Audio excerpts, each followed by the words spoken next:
आप सुन रहे हैं सोहन कुमार का मिक्स क्या हुआ गाना।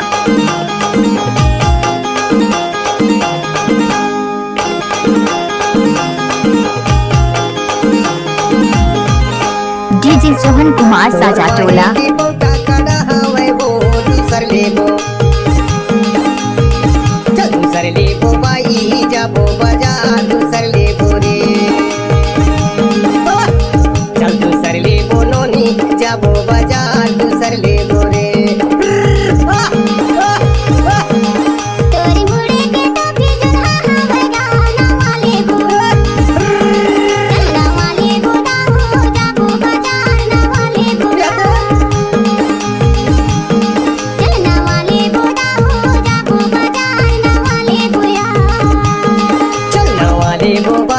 जाबो बजाना वाले बोरे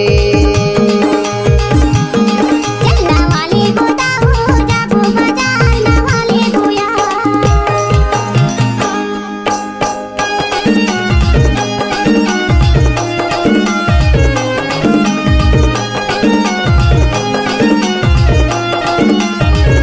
अगर अच्छा लगे तो हमारे YouTube चैनल को सब्सक्राइब करें।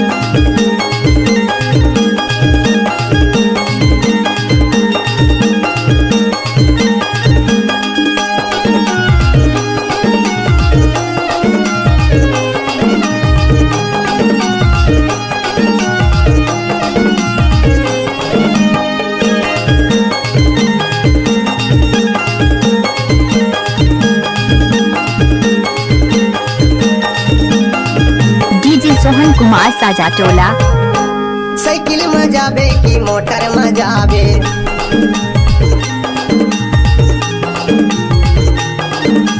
साइकिल में नहीं जावा मोटर में नहीं जा।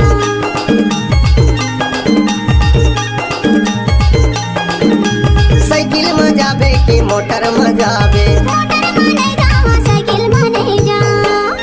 चल दूसरली बोबाई जाबो बाजार दूसरली बोरे बोनोनी जाबो बाजार दूसरले बोरे चलना वाले बोदाओ जाबो बजाना वाले बोदा।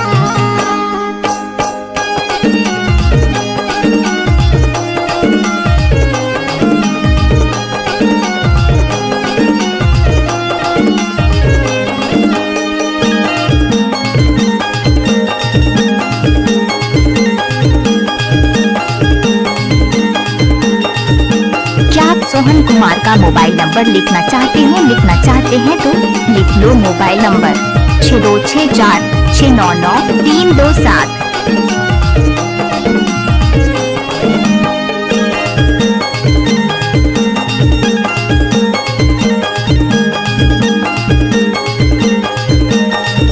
डीजे सोहन कुमार साजा टोला।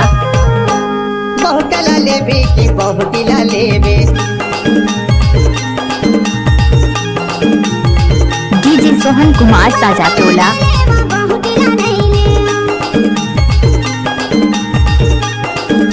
डीजे सोहन कुमार साजा टोला। लेबे की ऐठिला लेबे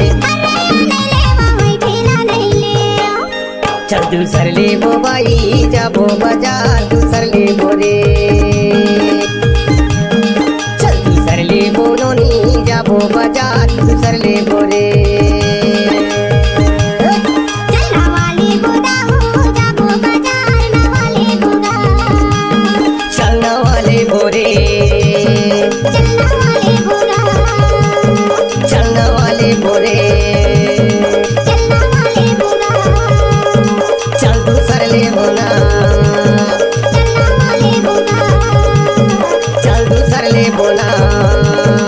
आप सुन रहे हैं सोहन कुमार का मिक्स क्या हुआ गाना। बोला